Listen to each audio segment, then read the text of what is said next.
পিছত এটা বস্তুটো শান্তি আমি পাইছোঁ ইয়াতে আৰু যোৱা 24 তাৰিখে এইটো ঘটনা ঘটিছে এইটো ঘটনালৈ অলপ শান্তি সৃষ্টি হৈছিলে কিন্তু দুয়োপক্ষে আমি আলোচনা কৰিলোঁ DCSP আলোচনা কৰি পেলাই DCSP আলোচনা কৰি যি ঘটনা হৈছে সেইটো সম্পৰ্কত মানে আলোচনা কৰাৰ মাজতে এটা শান্তি পৰ্যায়ত হৈছে বৰ্তমান আমাৰ ইয়াৰ ফ'ৰ্চ আমি ৰাখিছোঁ আগতে 20 জন আমি ৰাখিছিলোঁ কিন্তু যথেষ্ট নহয় বুলি আকৌ 20 জন পঠাই দিছোঁ বিভিন্ন কলেজ পঠাই দিছোঁ আৰু আজি যিটো সমস্যা আমি পাইছোঁ যি সমস্যা হৈছে এতিয়াতো হেৰি নাই দুয়োপক্ষ শান্তিৰে ৰাখি আছে আৰু শান্তিৰে ৰাখিবলৈ আমি আহ্বান কৰিছোঁ আৰু অহা কালি মই গুৱাহাটী যাম তাৰপিছত চিফ মিনিষ্টাৰ ছাৰক মই ৱৰ্কআউট কৰিম গতিকে এইবিলাক আলোচনা কৰি এতিয়া যে এডিশ্যনেল ফ'ৰ্চো পঠাই দিয়ে এতিয়া ৰাইজে স্থানীয় শান্তিৰ কাৰণে ইয়াত বুজাই ৰাখিব পাৰে নিৰ্বাচনৰ আগত আপুনি ৰাইজক প্ৰতিশ্ৰুতি দিছিলে যে সীমা সমস্যাটো অলপ মানে সমাধানৰ ক্ষেত্ৰত আপুনি সীমা সমস্যা সমাধান কৰিবৰ কাৰণে মই বিধায়ক হোৱাৰ পিছতহে মই প্ৰচেষ্টা কৰি আছোঁ যি সীমা এটা সমস্যা আছে শান্তি ৰক্ষা কৰিবলৈ সুৰক্ষা ৰাখিবৰ কাৰণে এটা ফ'ৰ্চ লাগে ফ'ৰ্চ কৰিবলৈ এটা বৰ্তমান ধৰক বৰ্ডাৰ এলেকা এটা প্ৰটেকশ্যন এটা হেৰি নাই UP হেৰি নাই সেইকাৰণে মই চিফ মিনিষ্টাৰ ছাৰক জুন 10 তাৰিখে মই মেম'ৰেণ্ডাম দিছোঁ যে খাদুলি নিচিনা থানা লাগিব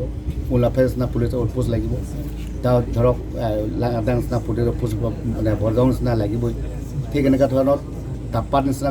গোটাকৈ এটা UP লাগিবই এইটোৰ ক্ষেত্ৰত চিফ মিনিষ্টাৰ ছাৰে ৰিটাৰ্ণ বুক দিছে যে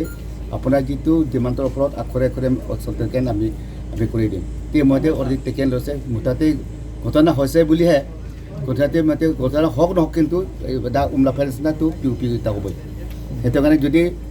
বৰ্ডাৰ এলেকাত যদি এইবিলাক প্ৰটেকশ্যন যদি ফ'ৰ্চ যদি ৰাখি দিয়ে তেতিয়া শান্তি আমি আনিব পাৰে বৰ্ডাৰ সমস্যা সমাধান হ'ব বুলি আমি আশা কৰিছোঁ আৰু লগতে আমি আপিল কৰিছোঁ যে দুয়োপক্ষে মেঘালয় চৰকাৰক দিছোঁ যে যাতে যেন দুয়োপক্ষত মানুহে একে শান্তিৰে থাকে সেইটো ক্ষেত্ৰত আৰু মই অতিনিয়ে কৈছোঁ বাহিৰতে কৈছোঁ যে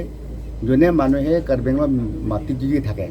যদি মেঘালয় যদি যাব বিচাৰে যাব পাৰে কিন্তু মাটি ল'ব নোৱাৰে সেইটো কৈছোঁ কোনোবাই যদি মেঘালয়ত থকা ইজন ব্যক্তি যদি কাৰ্বি আংলঙতে থাকিব বিচাৰে আহিব পাৰে কিন্তু মাটি নানিলে এইটোৱে কৈছোঁ তো মাটি দিবলৈ মাতো যাব পাৰে যদি তাত যদি ঢাকা যদি মেঘালয় কথা কৈ থাকে অশান্তি সৃষ্টি কৰোঁতে সেইটো আমি মানি ল'ব নোৱাৰিম সেইটো কাৰণে আপিল কৰিছোঁ যাতে যেন সেইটো নকৰে আমি ইয়াতে থাকিম ইয়াতে আমি ভাগ কৰিম একেলগে থাকিম একেলগে মিলাপ্ৰীতি থাকিম একেলগে আমি অন্য কাম কৰিম এনেকৈ আমি